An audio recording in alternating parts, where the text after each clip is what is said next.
बोलिए श्यावर रामचंद्र भगवान की जय हो। आज का प्रसंग है ब्रह्मचारी श्री हनुमान जी और ब्रह्मचर्य की महिमा। किस प्रकार सतयोजन सागर के पार जाकर लंका में प्रवेश किया, मैनाक से भेंट, सुरसा से और लंकिनी से क्या संवाद हुआ, श्री हनुमान जी का यही प्रसंग सुनाने जा रहे हैं। आशा करते हैं आप इसे अवश्य ही पसंद करेंगे। अंजनी गर्भ संभूतो वायुपुत्रो महाबलः कुमारो ब्रह्मचारी च हनुमन्ताय नमो नमः। दक्षिण दिश तट उदधि करे वानर उपवासा संपाति सिय पतोदयो बाढ़ी हिये की आशा। हनुमत सागर लांग गए लंका सिय पाई, सुरसा लंकनी ताण तोर तरु हनुमत लंक जलाई। संसार में ब्रह्मचर्य ही एक ऐसी महान शक्ति है जिसके द्वारा मनुष्य महान से महान कार्य कर सकता है। सच्चे ब्रह्मचारी के लिए कोई भी बात असंभव नहीं। मनुष्य की शक्ति जब इंद्रियों के माध्यम से सुख में व्यय होने लगती है तब वह संसार से ऊपर नहीं उठ सकता। श्री हनुमान जी ब्रह्मचारियों के अग्रगण्य हैं। उन्होंने अपने ब्रह्मचर्य, सम, दम, त्याग, तितिक्षा, प्रज्ञा तथा विलक्षण बुद्धि कौशल से श्री रामचंद्र जी को अपने वश में कर लिया। प्रभु ने तो यहाँ तक भी कह दिया कि हे हनुमान, मैं तुम्हारे ऋण से कभी ऊर्ण ही नहीं हो सकता, मैं तो सदा तुम्हारा ऋणी ही बना रहूँगा। यूँ तो वृक्षराज जामवान के स्मरण दिलाने पर श्री हनुमान जी को अपनी शक्ति सामर्थ्य का स्मरण हो आया। वे बोले, आप लोग मुझसे जो भी कराना चाहें वह करा सकते हैं। यह योजन लंबा समुद्र तो क्या, ऐसे सैकड़ों समुद्रों को मैं लांघ सकता हूँ। रावण की तो बात ही क्या, मैं उसकी पूरी की पूरी लंका को उखाड़कर समुद्र में डुबा सकता हूँ। रावण को मच्छर की भांति पकड़कर मसल सकता हूँ। आप कहें तो मैं लंका को उखाड़कर यहीं ले आऊं। आप कहें तो मैं रावण को मारकर माता सीता जी को भी साथ लेता आऊं। आप कहें तो मैं रावण के पुत्र पौत्र समस्त परिवार को भी श्री रामचंद्र जी के चरणों में लाकर डाल दूं। जामवान जी ने देखा अब तो श्री हनुमान जी आवश्यकता से अधिक उत्तेजित हो गए। तब उनको समझाते हुए श्री जामवान जी बोले कि हे हनुमान, देखो हम तो भगवान के दूत हैं। दूतों को सदा मर्यादा में ही रहना चाहिए।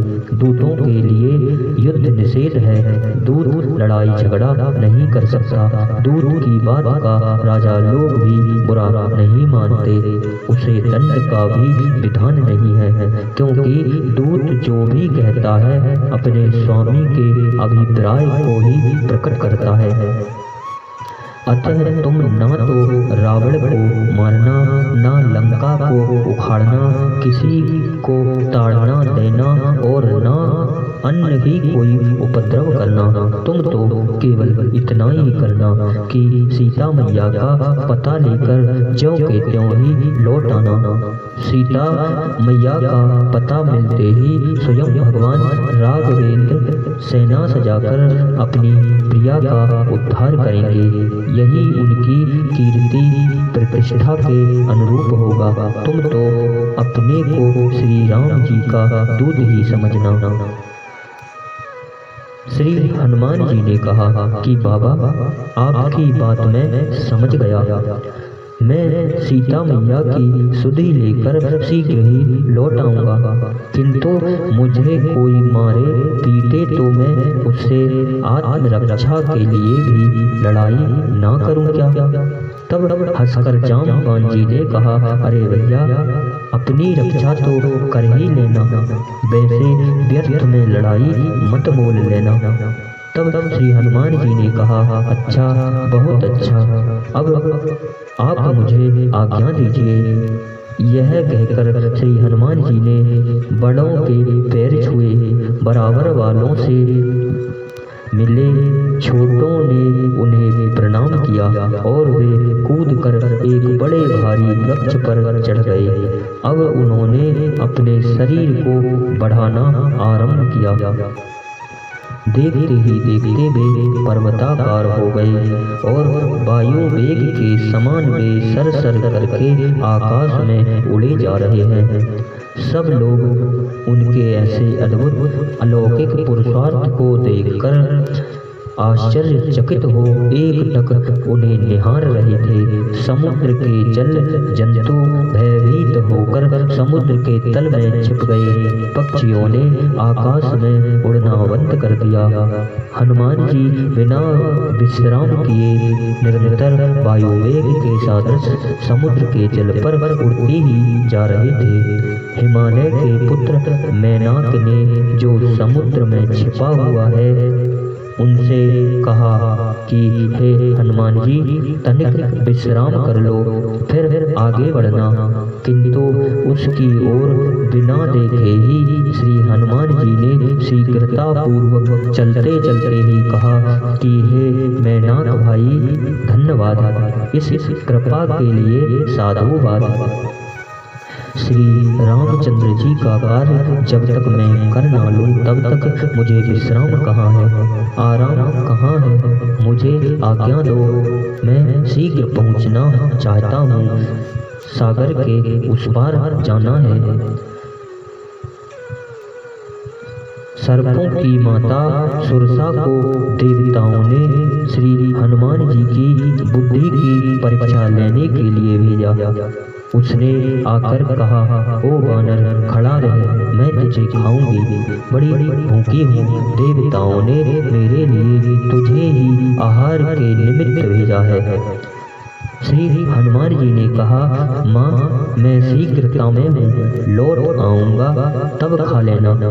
उसने कहा, बातें मत बनाओ, तुम बहुत हष्ट पुष्ट ब्रह्मचारी बलवान हो, मैं तुम्हें ही आहार करके संतुष्ट होऊंगी। बात को अधिक न बढ़ाकर वानर बोले, अच्छा, नहीं मानती हो तो मुंह फाड़ो। उसने मुख को फाड़ा, उससे दुगने बन गए। फिर उसने दुगना मुख फाड़ा तो उससे भी दुगने बन गए। ऐसे दुगना दुगना बढ़ते हुए जब उसने अपने मुख को 100 योजन चौड़ा बना लिया, सुरसा ने अपने मुंह को 100 योजन का बना लिया। तब श्री हनुमान जी छोटा सा रूप बनाकर उनके मुख में घुस गए। 7 योजन तेहि आनन कीना, अति लघु रूप पवन सुत लीना। उसके एक प्रकार से पुत्र बन गए और बाहर निकलकर हाथ जोड़कर खड़े हो गए। बोले, माँ, अब तो मैं तुम्हारे उदर में चला गया, अब आज्ञा दे दो।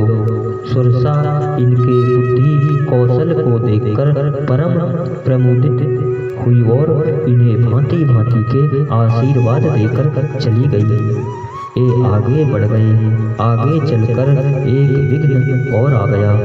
राहु की माता सिंहिका, जो समुद्र में ही रहती थी, आकाश में उड़ने वालों की समुद्र में पड़ती हुई छाया के द्वारा ही उन्हें खींचकर पकड़ लेती और खा जाती।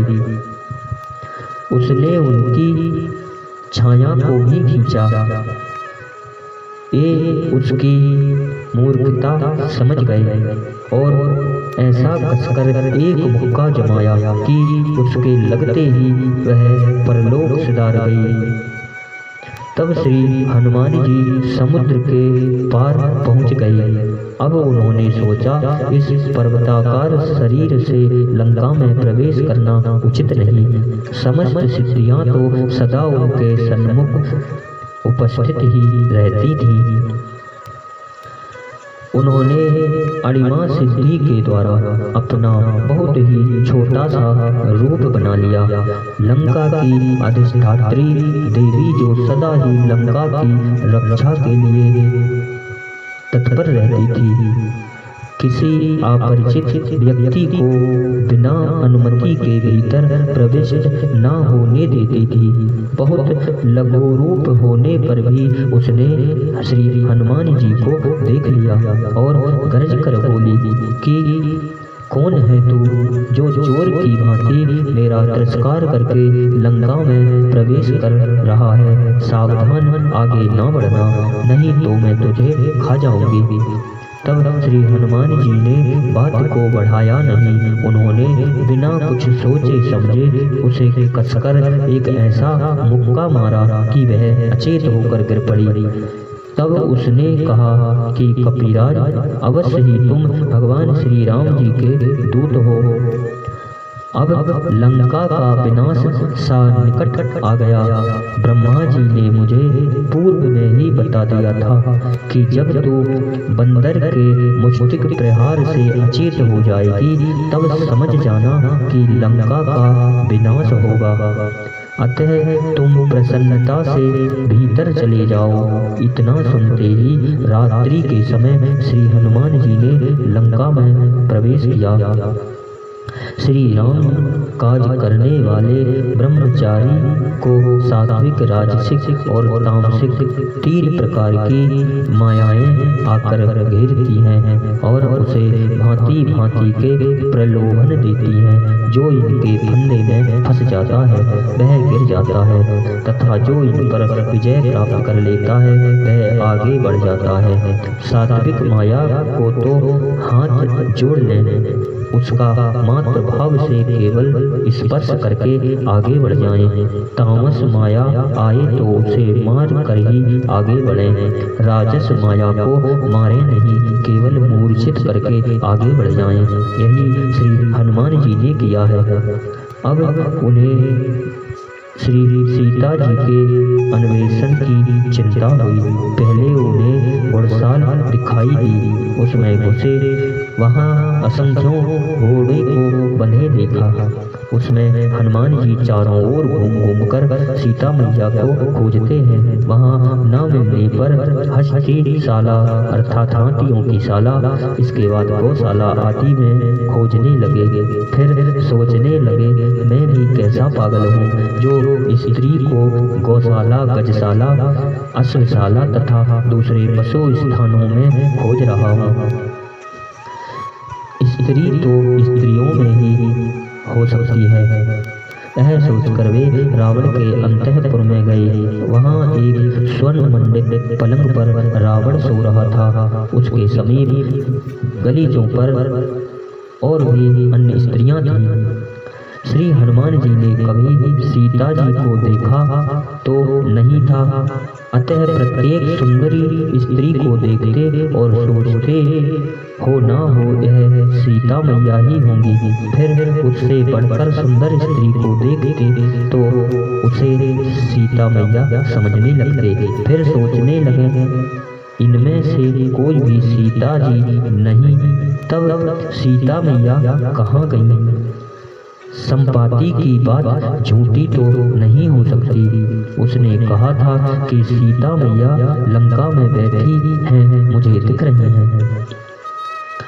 अच्छा, लंका तो बहुत बड़ी है, फिर कहाँ जाकर खोजूं?